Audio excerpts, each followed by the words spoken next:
Bom dia, boa tarde ou boa noite. Nós já estamos aqui no salão. Hoje eu vou entrevistar a Rosângela, mais conhecida como Rosinha, e ela vai nos contar a história de superação. Ela vivenciou um momento muito difícil, ainda está vivenciando, né? Sim. Mas ela vai contar tudo pra gente sobre o amor de uma mãe, ou uma família unida, o poder da fé.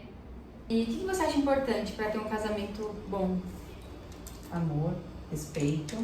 Respeito é o essencial. Sim. Muito companheirismo, né? Companheirismo e respeito é a base. Vocês só quiseram ter um filho? Só. Na verdade, a gente queria mais, mas aí vem vindo algumas coisas que acontecem na vida que a gente vai repensando. O Cauã passou por momentos assim que vocês não esperavam, né? Não. Foi um momento assim que caiu o nosso chão, né? E é nesse momento que a gente reconhece, que a gente vê que realmente a gente é parceiro, que a gente foi feito para estar ali um do lado do outro, para fortalecer realmente. Sim. Nesse momento eu acho que o companheirismo é o que fala muito mais alto, né? E que se não houvesse isso, talvez vocês não teriam reagido da forma que vocês reagiram, né? Sim. Não teria todo aquele cuidado, né? Aquela parceria mesmo. É porque o cuidado, na verdade, não era somente com o Cauã. Sim. Era o cuidado com a família. Porque afeta todo mundo, né? Uhum. Fica todo mundo abalado. Então, a partir do momento que você ama, que você respeita, que você cuida e você tem certeza que aquilo é a sua base, seu alicerce, você consegue cuidar de tudo. Eu vi uma frase esses dias que dizia assim, o mais importante é quem vai estar na trincheira com você. Sim. E eu acho que é muito referente a relacionamento mesmo, né? Você não importa o que vai vir. Se você tiver uma base, se tiver um relacionamento sólido, alguém que você possa realmente contar, você vai conseguir passar pelaquela situação de uma maneira muito mais tranquila. A situação do Cauã me mostrou o que eu ouvi de muitas pessoas assim, religiosas, né? Que a família, ela tem que ser construída na rocha, para ela manter de pé. Sim. Então, o que a gente passou só me provou isso, que a minha família ela foi construída na rocha. Que pode vir o vento que quiser, que não vai derrubar ela. Ele teve um problema de saúde. E como que foi, assim? Conta para as pessoas como que foi receber a notícia, o que houve com ele. O Cauã, no dia 6 de dezembro de 2021, ele foi diagnosticado com um câncer chamado osteosarcoma no fêmur. No dia que o médico disse isso pra gente, assim, o mundo desaba. E ele não foi dito somente pra mim e pro meu esposo. Ele foi dito pra mim, pro meu esposo e pro Cauã. Dentro de uma sala, de um consultório.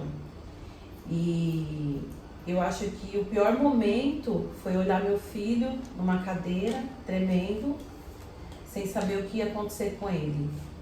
Meu esposo, no momento, passou mal. Sentou na maca e ali ficou. E aí eu olhei ele passando mal, olhava os olhos do meu filho. E aí eu falei assim, não, eu tenho que segurar, porque senão vai cair todo mundo. Uhum. E aí, a hora que a médica falou, eu não assimilava mais assim o que ela falava. Eu só pensava no meu filho. E o que mais abalou, assim, que balançou, foi as perguntas do meu filho para ela. Porque ela não disse diretamente que era um câncer. Ela disse que era um tumor no fêmur. E o Cauã que perguntou para ela se era um câncer. E ela disse assim para ele, sim, é um câncer. Mas pra gente saber que tipo que é, vamos precisar fazer alguns exames. E aí a pergunta dele foi assim, meu cabelo vai cair? Então, assim, ele tinha conhecimento de alguma coisa, né, em relação a esse tipo de doença. Ela falou assim, vai, Cauã. E esse câncer, ele mata? E ela fez assim, Cauã, hoje a medicina é muito avançada, então existe tratamento. A A gente só precisa fazer tudo muito certo. Então essas palavras, essas perguntas do meu filho foi o que mais me balançou, porque você vê que ele estava sentindo medo naquele momento. E aí meu esposo, ele não falava nada, ele só chacoalhava a cabeça e pronto. E eu em pé, e aí foi o momento que ela falou assim, como que a gente vai agir daqui pra frente? A gente vai precisar fazer alguns exames. Vocês têm duas opções. Vocês pegam as guias dos exames, vão para casa e agendam esses exames, e quando os exames estiverem prontos, vocês retornam para o hospital. Ou vocês internam o Cauã agora. Meu esposo, a primeira atitude dele falou assim, não, a gente vai para casa. Até a hora que ela falou assim, então, vocês podem ir para casa, porém o Cauã não pode pôr o pé no chão, porque o Cauã corre risco de fratura exposta, porque o fêmur dele estava bem gasto, muito fino nas laterais. E aí meu esposo fez assim pra mim, olhou pra mim e falou assim, não, então interna ele agora, porque o medo era de transportar e acontecer alguma coisa, né? Então o Cauã foi internado no dia 6 de dezembro, nós ficamos 10 dias internados, né, fazendo todos os exames. E aí nós retornamos no dia 21 de dezembro para pegar o resultado da biópsia do Cauã. E aí a gente chegou e ela falou pra mim assim, que o resultado não era o que a gente esperava, né? Que seria uma coisa benigna, é um tumor maligno. E aí o meu mundo fez assim, perdi meu filho. Cauã com quantos anos de idade mesmo? Cauã tinha 14, ele tinha feito 14 em outubro. E aí eu fiz assim, e agora? Aí ela falou assim, agora a gente vai internar ele amanhã, no dia 22, e ele vai colocar um portocard, que é um aparelhinho para receber a quimioterapia. Sim. Porque como eles fazem quimioterapia, as veias ficam muito fracas. Então ela não aguenta, né, a quimioterapia. Então eles colocam esse aparelhinho direto na veia do coração e é onde ele recebe a quimioterapia. Cauã internou no dia 22 e a primeira sessão de quimioterapia dele foi no dia 24 de dezembro, na véspera do Natal. Então, foi o Natal de 2021 que passou eu, ele e meu esposo dentro de um quarto de hospital. E cada internação de quimioterapia para ele era 3 dias de internação no hospital, né? Então o Cauã fez um ciclo de 10 semanas, né? Eles falam semanas porque são 3 por semana. E foi agendada a cirurgia do Cauã para o dia 23 de março de 2022. E nesse período, antes da cirurgia, como que foi assim para vocês? Então, o Cauã, a gente fala até assim para todo mundo que o Cauã é um menino muito de Deus, porque ele teve uma reação da quimioterapia na primeira quimioterapia, que foi a reação de náuseas, né, que eles tinham muito, e depois ele não tinha mais reação nenhuma de quimioterapia. Ele fazia quimioterapia, ele dormia não se muito. Sentia mal, mas... Não. Ele dormia muito porque ele tem todo um preparo de estômago, as medicações, né? Dramin, então eles dormem muito, né? Então ele dormia muito durante as sessões de quimioterapia. Ele fazia 3 tipos de quimioterapia. A gente entende não pelos nomes porque são muito complicados, mas pelas cores. Então ele fazia a branca, a amarela e a vermelha. As 3. Então assim, são 3 semanas seguidas de quimioterapia e uma de descanso, né? Então, cada semana 3 dias de quimioterapia. Seriam, hoje é considerada as mais fortes, né? Pelo tipo de câncer que ele teve. E esse período foi um período assim, quando ele fez a primeira quimioterapia, o tumor ele deu uma crescida. Então ele começou o quê? A pressionar o nervo da perna dele. Então ele tinha muita dor. Então a gente, por não conseguir cessar essa dor dele em casa, a gente estava indo para o hospital com ele. Então ele ficou bastante tempo internado devido às dores, porque as medicações mais fortes que ele podia tomar era só no hospital, né? Sim. Então ele ficou internado. E eram as únicas que conseguiam diminuir a dor dele. Sim. Nossa, era muita dor. E aí na segunda, quando ele fez a segunda sessão de quimioterapia, ele estava internado por causa dessas dores. Foi quando começou a reduzir. Então esse tumor foi reduziu até um tanto até a data da cirurgia, né? Que a médica falou que estava bom para fazer a cirurgia. Ele fez vários exames, então a médica falou que estava tudo bem. E o preparo para a cirurgia foi preparar a gente, que o Cauã tinha 80% de chance de perder a perna. Nossa. Porque esse tumor, ele estava encostado na artéria dele, estava encostado em todas as veinhas, né, possíveis de sangue, ela estava toda colada. E aí é um momento que você fala assim, Deus, faz a sua parte, porque tá difícil, né, foi muito difícil. Ele foi muito consciente disso, Cauã. Ele foi surpreendente, assim, pra mim. Eu falava assim, eu tenho que ser a base forte dele. Ele foi a minha. Porque ele falava assim pra mim, mãe, se eu perder a perna, eu já vi algumas próteses como que fica pra colocar. Então, assim, ele via cores, que ele podia trocar de cores, ele via de uma outra forma. Meu Deus. E eu fiquei assim, meu Deus do céu, meu filho nasceu perfeito, como assim meu filho não vai ter mais uma perna, né? E era a única coisa que consumia a gente ali, né? Quando chegou no dia 23 que o Cauã entrou pro centro cirúrgico, a despedida de ver ele entrar pro centro cirúrgico é muito dura, eu chorei muito, meu marido chorou. E a médica falou pra gente assim, olha, o tempo de umas 6 a 8 horas de cirurgia. Porque vai ter que tirar um pedaço do fêmur, vai adaptar uma prótese, né? Então é uma cirurgia bem complexa, bem demorada, né? É uma incisão muito grande. Até aí tudo bem. Mas eu imagino que foram aquelas 6, 8 horas que pareceu que tinha sido dias. Não durou 6, não durou 8, durou 13. Meu Deus. E durante as 6, 8 horas ninguém saía lá de dentro para dizer nada pra gente. Eu e meu esposo sentado na salinha esperando e nada. Quando fez 9 horas de cirurgia, saiu lá de dentro a anestesista e olhou pra mim e pro meu esposo e falou assim, vai demorar ainda mais, isso com 9 horas de cirurgia. E aí ela falou assim, está muito difícil e o Cauã já perdeu muito sangue.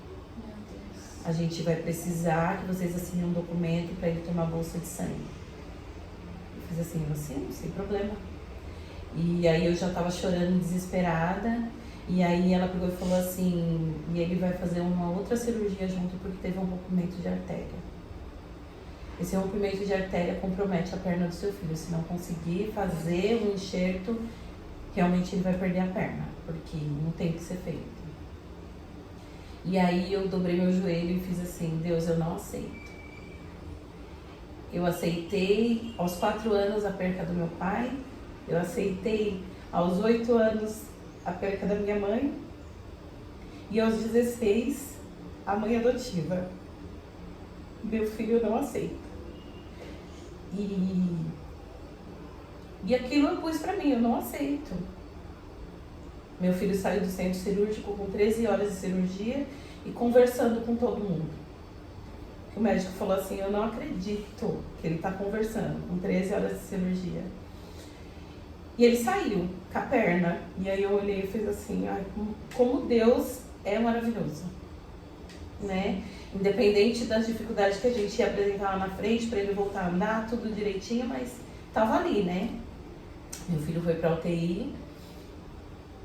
No 3º dia de cirurgia, as fisioterapeutas veio colocar ele em pé, porque o procedimento de uma cirurgia de ortopédica, se for perna, for quadril, é que a pessoa levante o quanto antes para começar a andar, fazer tudo novamente. Uhum. Só que o Cauã, ele teve um enxerto de artéria, então ele não podia ficar em pé. Quando ele ficou em pé, que ele sentiu a dor, ele dobrou a perna. E esse enxerto dobrou. E o sangue não fluía para a perna, entupiu. Ele não conseguia, ele tinha muita dor, ele gritava dentro daquela UTI. Meu esposo tinha acabado de sair para casa, eu ligava no celular dele de dentro da UTI, meu filho gritando, meu esposo fez meia volta, voltou. Chega um médico vascular e ele olha a perna do meu filho, está roxa, e ele fala assim, eu não sei o que aconteceu, mas ele vai ter que voltar para o centro cirúrgico. Nossa. E aí, meu esposo chega, entra na UTI também, e meu filho com dor, meu filho chorando. E aí o médico falou assim, só que ele não pode descer agora, porque ele tomou café, e ele só pode descer daqui umas 4 horas, porque pode dar broncoaspiração, por causa da comida, né? Aham. E aí ele vai embora. Só que ele chega na porta da UTI, ele não aguenta de tanto grito do meu filho. Ele volta. E aí ele fala assim, você tem fé? Então você ora a Deus, porque eu não posso deixar seu filho da forma que está, que não tem remédio que cesse. Ele vai descer pro centro cirúrgico agora. Nossa. E desceu meu filho pro centro cirúrgico mais uma vez. Ali meu filho já tinha feito praticamente 3 cirurgias. A abertura para colocar a prótese, o enxerto da artéria e a retirada da safena na outra perna para fazer o enxerto. Nossa. E aí meu filho volta pro centro cirúrgico e retira o restante da safena. Então fez outra abertura na perna da safena para retirar o restante da safena e faz um outro enxerto da artéria do meu filho.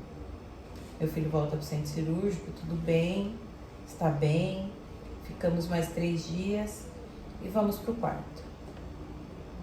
Então, se contar, já são 5 cirurgias, né?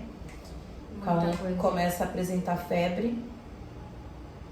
E aí ele tinha um acesso na veia no pescoço.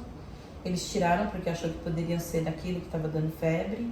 Tirou e a febre continuava. E aí quando abriram o curativo dele, da onde estava a prótese, estava vermelho, com secreção.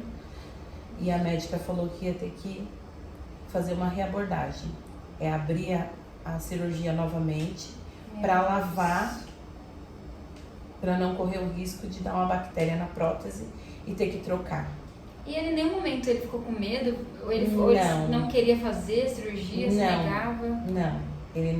Não, ele nunca foi de reclamar de nada. Ele sempre foi para os tratamentos de quimioterapia, ele levantava cedo, a gente ia, ele ia na cadeira de roda e ele nunca disse assim, eu não quero mais, eu não aguento mais. Ele ia. Quando ele entra para o centro cirúrgico, a doutora puxou eu e o Marcelo, meu esposo, e falou assim, ele tem 80% de chance de perder a perna nessa reabordagem. Porque se romper a artéria, quando abrir e lavar, ele pode perder porque não tem mais como enxertar essa artéria. Ele já retirou toda a safena, que enxertou a artéria, não tem. E aí eu olhei para ela e falei assim, tira a minha, pode usar a minha para enxertar. Porque a gente acha que pode pegar e fazer, e não é assim que funciona, né? É aquele amor de mãe, né?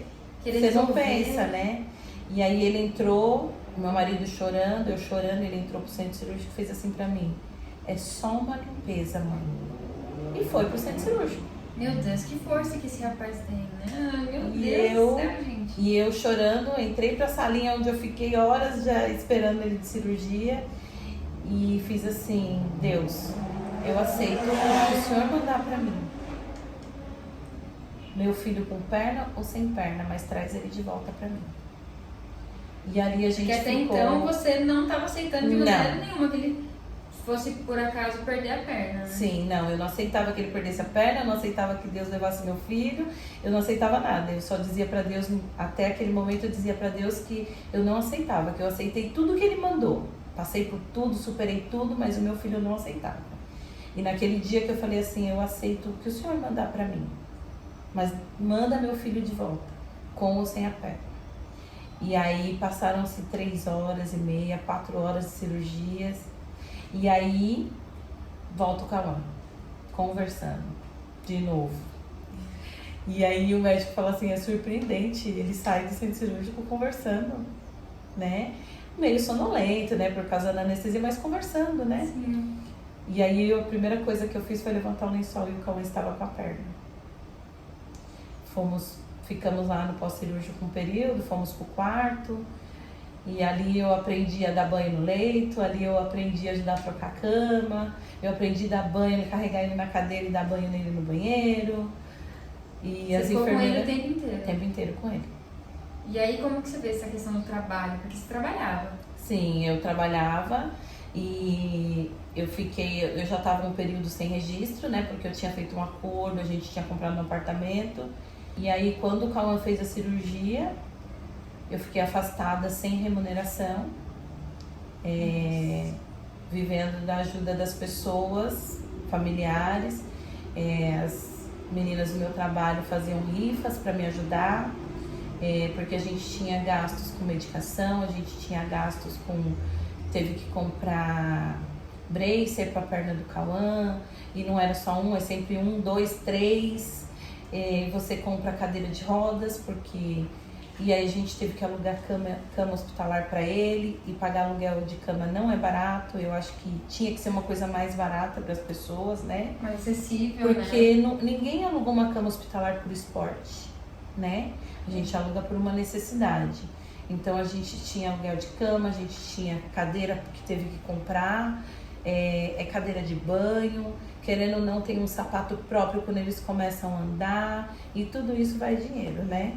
E o período que quando o Cauã teve alta, o Cauã foi para casa com um acesso PIC no braço, né? Que é onde ele recebia o antibiótico no hospital. E aí eu fiquei desesperada. Eu falei pra médica assim, doutora, como ele vai para casa com esse acesso? Eu vou ter que vir no hospital 3 vezes por dia para dar medicação nele? E aí ela falou, não, o convênio vai disponibilizar um home care para você. E vão os técnicos de enfermagem 3 vezes por dia para fazer a medicação do Cauã. Tranquilo. Fomos para casa até de ambulância, porque como ele vai em home care, ele ainda tá em internação domiciliar, né? Então a gente veio de ambulância, tudo. No primeiro dia chegou um rapaz para fazer a medicação do Cauã. E ele chegou de moto, meu esposo abriu a garagem, ele entrou. E aí ele queria manipular o Cauã sem luva, sem avental, sem máscara. E a gente estava bem assim no final de uma pandemia, né? E eu fui orientada no hospital que não podia de maneira alguma, nem receber visita podia, né? Por causa da imunidade dele muito baixa. Aí meu esposo questionou com ele, né? Fez ele colocar o avental, fez ele colocar a luva. E aí ele não ficou. E a medicação ela corria em 2 horas. Ele tinha que ficar essas 2 horas em casa até a medicação acabar, ele não podia ir embora. E aí ele olhou pro meu esposo e falou que o home care não pagava eles para ficar 2 horas na casa do paciente. E aí meu esposo... Como ele ia fazer? Só ia dar o medicamento e ir embora? Ele queria correr em meia hora e ir embora. E aí meu esposo olhou pra cara dele e falou assim, quando você aceitou o procedimento, você sabia como funcionava a medicação. E não me interessa se o home care não te paga para ficar 2 horas aqui. A medicação do meu filho tem que correr em 2 horas. Ele fez a medicação em 2 horas, mas ele sentou na cozinha, isolado de todo mundo, não conversava com ninguém, e terminou a medicação dele e foi embora. No outro dia, dando o horário da medicação, ele não apareceu. Da noite, né? Porque de dia eram outras enfermeiras que faziam, não era ele. Sim. Então, quando chegou o horário da medicação da noite, ele não apareceu. Meu esposo ligou no home care e eles alegaram que ele falou que não viria mais porque ele tinha passado ameaça de assalto. Que ele quase foi assaltado. Nossa. E aí meu esposo falou que era mentira, que meu esposo tinha posto a moto dele pra dentro da garagem, que ele saiu, era tranquilo. E aí o que aconteceu? Eles não mandaram outro enfermeiro. Foi nessa hora que eu aprendi a manipular a medicação. Eu aprendi na internet a fazer a contagem, porque no hospital eles usam bomba de infusão para correr em 2 horas. Em casa você tem que fazer a contagem para gotejar dentro dos minutos para correr em 2 horas. Para correr em 2 horas. Isso. E aí eu pela internet vi e fiz a medicação do meu filho. E aí você ficou com medo de dar alguma coisa errada? A gente fica, mas aí você tem na sua cabeça assim, é uma infecção. A gente sabe que antibiótico eles têm horário, que não pode passar do horário. Porque senão você perde o efeito do remédio. E aí o meu desespero é porque eu não estava lidando com uma infecção de unha, uma infecção pequena. Estava dando com uma infecção dentro do organismo do meu filho e que eu poderia perder meu filho. Então, Deus me capacita.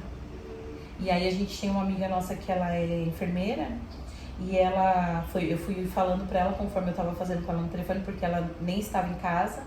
E ela falou assim, não, é assim, isso mesmo, faz desse jeito, tá. Fiz a asepsia do catéter do meu filho e injetei a medicação no meu filho. E ali eu fiquei 2 horas grudada pra ver se a medicação tava correndo certa, se não tava dando nenhuma reação, se ele tava bem, o tempo inteiro. Acabou a medicação, tirei, joga tudo fora, tudo de luva e fazia a asepsia do catéter e aí ele ia dormir. E deu tudo certinho? Deu tudo certo. Eu aprendi que Deus não escreve certo por linhas tortas, Ele escreve certo por linhas retas. É isso. E continua escrevendo. Cauã continua acompanhando. Cauã ainda continua em processo cirúrgico. O Cauã tá com uma cirurgia aí pré-marcada porque tá com um nódulo no pulmão. O Cauã vai ter que operar novamente a perna, teve um deslocamento da prótese. E hoje eu me sinto forte com isso. Porque paz. Eu me sinto em paz. Eu ouvi da minha mãe Terezinha que não é que eu estou tranquila, eu tenho fé. Então essa fé, ela me ensinou o quê? A confiar, entregar e crer em Deus. Então meu filho, ele tá entregue na melhor mão que eu podia entregar, na mão de Deus. Finalizamos o cabelo da Rosinha, Chanel de bico, ó, chiquérrimo. E você gostou da entrevista? Adorei, espero Gostou do que cabelo? tenha, assim, despertado um pouco de fé em todo mundo, né? Sim. Que esse é o propósito, que as pessoas acreditem. Não desistam nunca, porque Deus não faz nada pela metade. Ele faz e conclui. E todos nós temos um milagre na vida da gente. A gente precisa buscar, a gente precisa entender. E como eu disse pra você, Hendrika, meu milagre tem nome. E ele tá ligando agora. Obrigada, gente. Tchau. Tchau, tchau.